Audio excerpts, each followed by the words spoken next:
Kaya nahirapan nila ako, wala. Bakit ako malakas? Bakit ang Davao City andyan pa rin ngayon? Bakit si VP, yung kapatid ko, hindi tumitigil? Kasi alam namin na kayong mga Pilipino, kayong mga OFW dito, nasa likod namin lagi.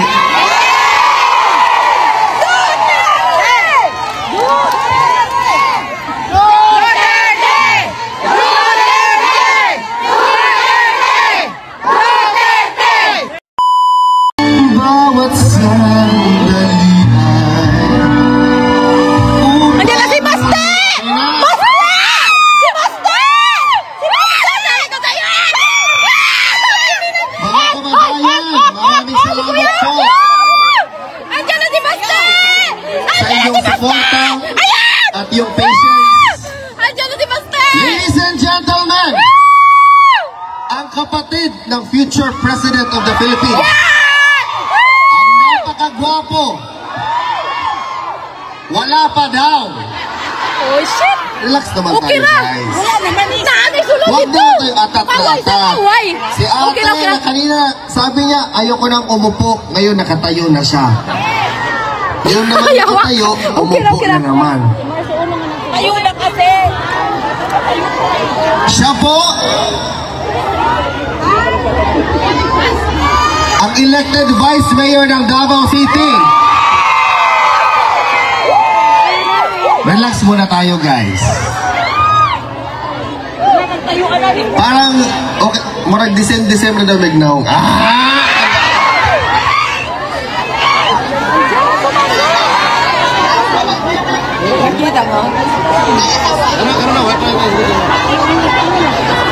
Ladies and gentlemen, it is my honor and help me welcome Vice Mayor Sebastian Baste Duterte!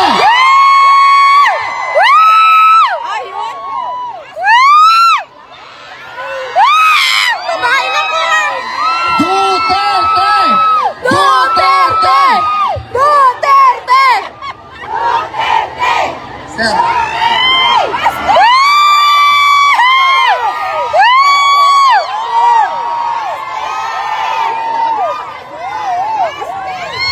magandang araw sa inyo lahat. Oh, yeah. Kumusta naman kayo?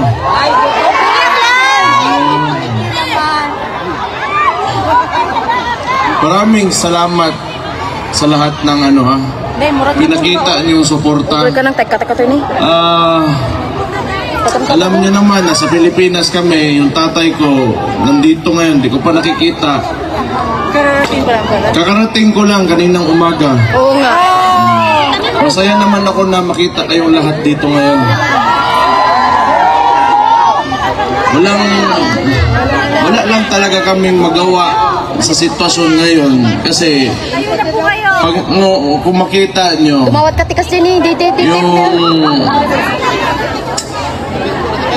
illegal arrest ni PRRD, wala hindi natin gawa talaga ng sindikato.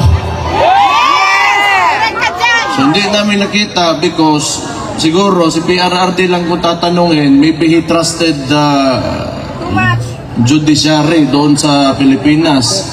Kung talagang sinunod lang yung saktong proseso, handa naman talaga siyang humarap before the courts, before the Philippine courts. But yung ginawa nila, nakita naman nating lahat na wala talagang due process. So pagdating niya ng Manila galing Hong Kong, may eroplano na dyan. Nagantay. Kaparada. Well, technically, sa nangyari, tawag doon kidnapping talaga. Yes! Wala tayong... Pero, siguro okay na lang kasi nandito naman kayo. I'm sure, nalalaman niya man na maraming sumusuporta sa kanya. And very important na, lalo na sa edad niya, he's already 80 years old. Tapos, you know, makulong ka pa, malungkot talaga masyado yan. Sa ito mamingaw kayo. Katingog yung papa, no? Oh. Nalaman niya maraming bigaon dito sa labas naghahintay sa kanya. masaya na yan. So, hindi ko man ngayon ko makikita si Papa. Maybe tomorrow or the following day, sabihan ko na lang na ako lang yung huli nakapunta dito kasi ako yung naiwan doon sa Davao, mayor kasi ako. So, but I'm happy to see you right now and personally magpasalamat sa inyo. And I love you! tayo naman lahat dito OFW, lalong-lalo na yung birthday din ni PRRD, ni Papa, no? Buong mundo nakita, nag-demonstrate talaga natin yung support natin, hindi man lang talaga particularly sa tatay ko, pero sa anong klaseng gusto natin na Pilipinas na magkaroon tayo. At talagang sigurado ako, hindi yung paraan ng administrasyon ngayon. So makita natin, ngayon din, sa nung eleksyon na nangyari, kung tingnan nyo sa Davao, wala kaming vote buying doon. For the longest time, talaga dito sa Davao, si Rodi Duterte, hindi niya sinanay ang mga taga Davao pagdating sa vote buying. Kasi yan, ang vote buying kasi, gawa lang yan ng kapitalista. Maghanda ka ng pera, tapos pagpasok ng eleksyon, gagamitin mo yung pera na yon para piliin kang tao, para ikaw yung piliin. So, ano ang consequence nun sa lugar nyo? Malamang, kung ikaw politiko ka at negosante ka rin at the same time, ang tendency niyan, babawiin mo yung nawala mo yung pera mo kasi nangapital ka pagpasok mo sa posisyon. Sumalaga, yun na nga, ever since, ang ginagawa namin sa Davao, kinukuha namin yung mga nagbibigay na those who engage in vote buying, but still, we vote for those who we truly believe should run government. So hindi na natin maiwasan na may mga politiko talaga gumagamit ng pera to convince para mabigay sa kanila yung boto. Pero isipin nyo, pag naglabas ng pera yan, that is what capitalists do. Hindi pwede yan na maglabas ng pera tapos bawiin, hindi nila bawiin. Malabo yan.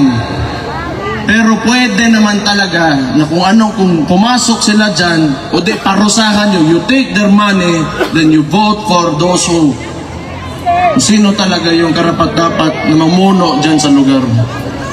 So, nakita natin, tingin ko nga, ang pakiramdam ko sa Pilipinas, slowly, it is going through a transformation. Kasi itong election na yun, na ito, marami ang mga nanalong kasama natin. Kahit papano sa PDP Laban, yung results na even without the resources that the opponents had, okay yung resulta natin kahit di man pumasok. Pero sige lang, simula pa lang to. At tandaan nyo, si Marcos, 3 taon na lang yung gago na yan. Tigil na! Bangag! Bangag! I love you! Bangag! Listen! Kung kinaya natin 3 taon, ako sa Davao na bilang alkalde doon, pinahirapan nila ako, wala. Bakit ako malakas? Bakit ang Davao City andyan pa rin ngayon? Bakit si VP, yung kapatid ko, hindi tumitigil? Kasi alam namin na kayo mga Pilipino, kayo mga OFW dito, nasa likod namin lagi.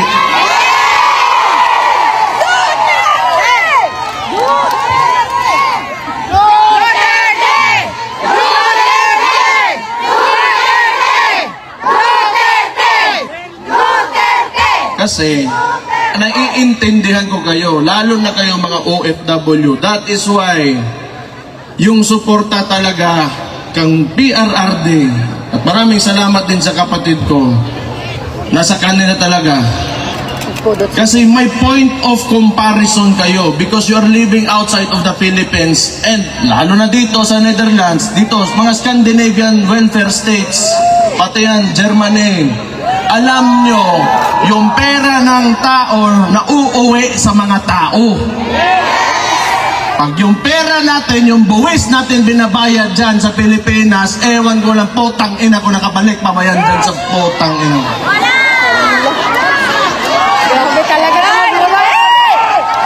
Hindi mo na alam saan napunta, nasa bulsa na mga korap ng mga putang inang politiko yung yawa na sila tanan. Yawa, sir! Yawa! But, you know, kung kayo naniniwala ng federalismo, ibang usapan yun. Sometimes kasi, you know why Marcos can really manipulate and have almost absolute power. It is because of our unitary system of government. Yung presidential system of government natin, it allows the president to have almost total control of all government. Kailangan kasi, yung maganda sa, kung palitan natin yung system of government natin, sabihin natin federalism, hindi dili lang income yung napupunta sa mga sarili-sarili nating probinsya, but the functions of government as well. So, ma-decentralize yung Metro Manila ngayon and Malacanang, and the power will be devolved, and the functions and powers of the agencies will be devolved doon sa mga probinsya, sa mga local government units. So, I do not know kung mangyayari pa ba, pero that is one of the causes why Marcos can, you know, kaya lang naman gusto nila yung unitary system of government because power is centralized and yung tatay kasi ni Marcos noon was a dictator and you can have cronies. Yung mga ambisyoso masyado dyan sa gobyerno na kahit mali, ginagawa, gusto niyan gayahin nila noon sa panahon ng Marcos Sr. May mga cronies si Marcos Sr. Sina General Ver, sila Enrile kaniadtong panahon. Yan ang gusto nila, yung mga Marbel, yan si Torre, mga Remulla. Kasi ang susunod dyan, they will attempt not to go down in government and they will attempt another dictatorship. And along with that dictatorship comes the cronies. So itong mga ambisyoso, mga putaragis na itong mga politiko at nasa gobyerno ngayon na kahit mali na ginagawa Kamumura niya, mama, ano tayo ba? They will join that dictatorship and they will be the cronies of the new Marcos kaning Junior na bangag ang putang ina ngayon. So kaya makita niyo why unusual talaga masyado ang movement ng mga tao na nasa gobyerno na kahit mali nilalabag yung batas pero ginagawa pa rin. It's because not out of their jobs or functions in government but it's out of selfishness.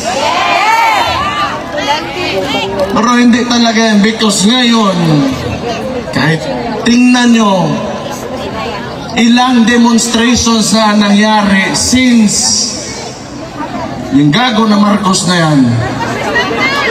Nagsimula yan sa kapatid ko. You know, wala man talaga sana akong problema. Pero, ginatawag nila magnanakaw yung kapatid ko dahil lang sa confidential funds na yan eh. Pero, ito yung sasabihin ko. Ang tanong ko lang, sana ba? Just to, you know, for the sake of argument, kung ang presidente merong billions in terms of confidential funds, tapos gusto nila impeach yung kapatid ko for 425 million pesos. In terms of amount, who is more impeachable? Ang billion or ang million? Yan, isa yan. But sa totoo lang, you know, if you take a leadership position, lalo na executive, mayor ako, yung mga lalo na mayor, barangay captains, yung executive position, alam mo, kung you are really serious on implementing or renewing policy or amending laws, or if you want to make a change, it should start with you. Kung sinasabi sana nitong Marcos na ito na masama may confidential funds, then it should start with him pababa, so that he will be the example that we will follow. And yet, you are sinisingle out mo yung isang tao. Ano ibig sabihin nun? It's because of politics. When you should be there, nandyan ka to lead the country and fix, what is broken and continue what has already been done. That is good for every peace-loving citizen in the Philippines. Pero anong ginagawa? Ever since, ito lang talaga sa buhay ko, medyo nakita ko noon, Pinoy, before that, with the Ramos and Erap, na we are, a bit tolerant when it comes to government, but this is the only time that I've seen the Philippines that is so divided. And how can you live with that kung nakakadiha? Ikaw, Presidente, unya, you allow your people to suffer and even make lies, hantod karon, imong tag-20 nga bugas, wagya po na niabot.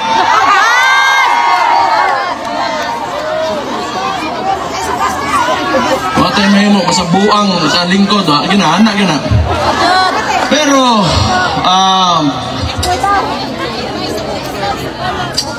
as I said earlier, tanaw na ko, like everybody's really putting it out there ba, kana yung nararamdaman nyo, now you really feel kung anong gusto nyong direction para sa bansa natin. That's good.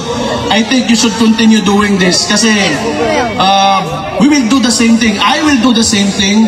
It will be not for ourselves, but it will be for the future of our children, our grandchildren, and our country. So yun na mahalaga. Maybe someday, hindi na lalaki yung mga anak natin o yung mga apo natin, iba. Maybe they will be facing not the same problems na ito, lalo na itong malala talaga itong administrasyon na ito. Tingnan nyo, kahit kasama nila sa alyansa, nung pagpanalo ni Ping Lacson, what did he say? The 2025 budget is the most corrupt budget in Philippine history. Yes! Kahit kasama nila mismo, natapos lang sandali, sinabi na nila. Wala talagang... So totoo lang, hindi ko maintindihan why they can afford to do all of this. And 2028 matatapos din ang termino ni Marcos. So anong gusto niya? Hindi ko talaga alam.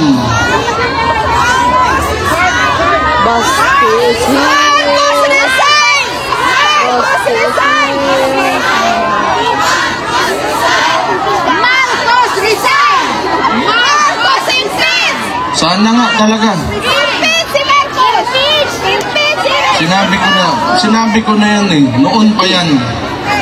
Last year, nung nagsimula to lahat, nakita ko na talaga.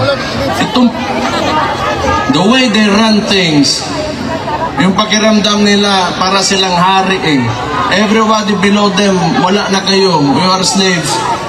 Kita niyo Pilipinas ngayon. Sometimes, I don't even want to believe yung mga sinasabi sa akin ng mga kaibigan ko sa ibang lugar.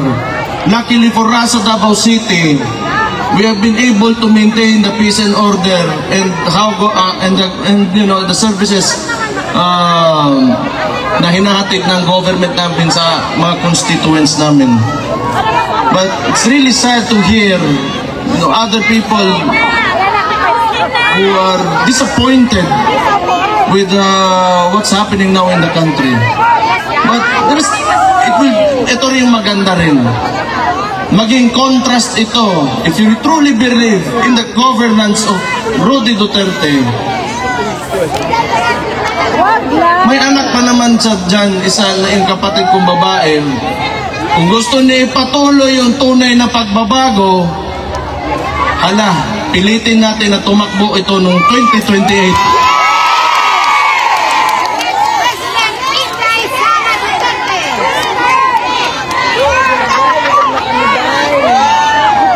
Ano tingin niyo? 2028, Sara Duterte for President. Maganda. kayo nagsabi ha. Ay baka suntukin ako niyan.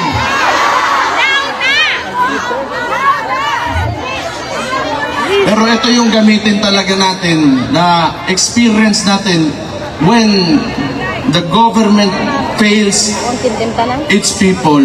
Ito yung best example talaga, itong gobyerno talaga na ito. Kahit man lang sa wala, puro kalokohan talaga. Kahit press release, kalokohan, puro kasinungalingan, puro politics. Wala kayong makita bagong tulay ngayon. Wala kayong makita. Ewan ko na lang. But anyway, ayoko na magsalita masyado ng sobra pa nito. I'm just happy to be here, to see all of you, and sa mga lahat ng nakikinig na mga OFW na sa ibang bansa ngayon. Alam ko malakas talaga ang suporta ni Papa sa galing sa mga OFW natin. Salamat, kaayos ng tanan. Sayaw mo na, sayaw! Sayaw! Sayaw daw sa sir! Sayaw! Sayaw sa daw Ilyas! Dili kabayran ang kuhan. Suporta nga nyo ginapakita. So, Sabak ka diri! on my part, bilang anak ni Rudy Duterte, I will look for a way, and I will fight for you back in the Philippines when I go back there. May 3 taon pa, hindi nila ako natakot for the first 3 years, and I'm sure hindi nila ako matatakot for the next 3 years. Malabo yan. Malabo yan. Kay mga pisot sila, buwisit na nakahangan. Sayaw sa daw sir!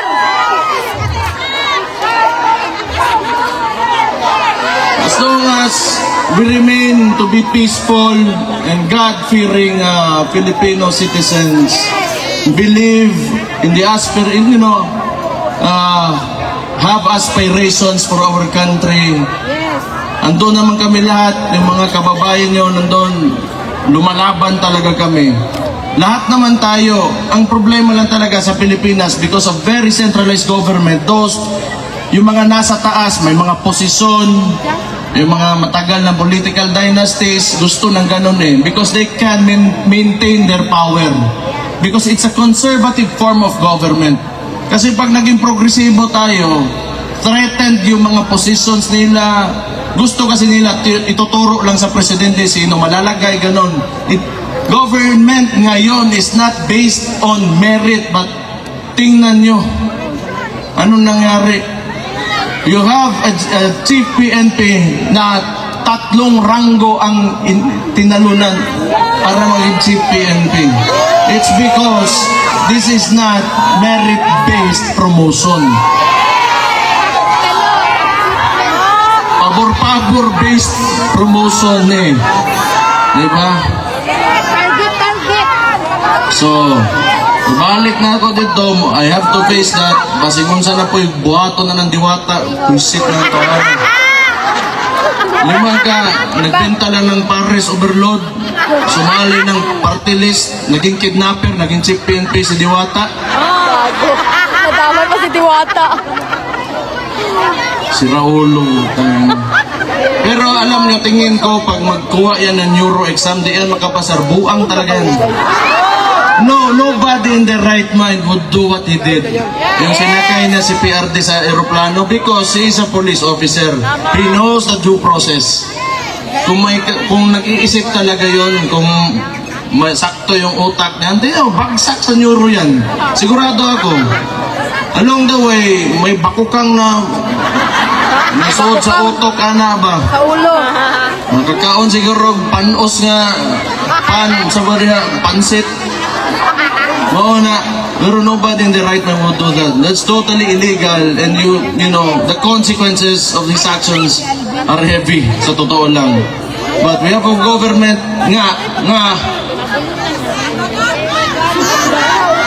who doesn't seem to know what the Constitution is. Anyway, humana naman taong storya, gusto ko kuhan, ipaniyon to na karon sa inyong tanan, mga gwapa o gwapo diha.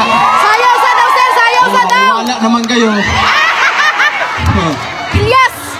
Mabuhay kayong lahat. Sayaw sa daw sir! OFWs! Mabuhay ang Pilipinas! Sayaw, sir! Sayaw sa daw, sir! Ilyas, sir! Sayaw!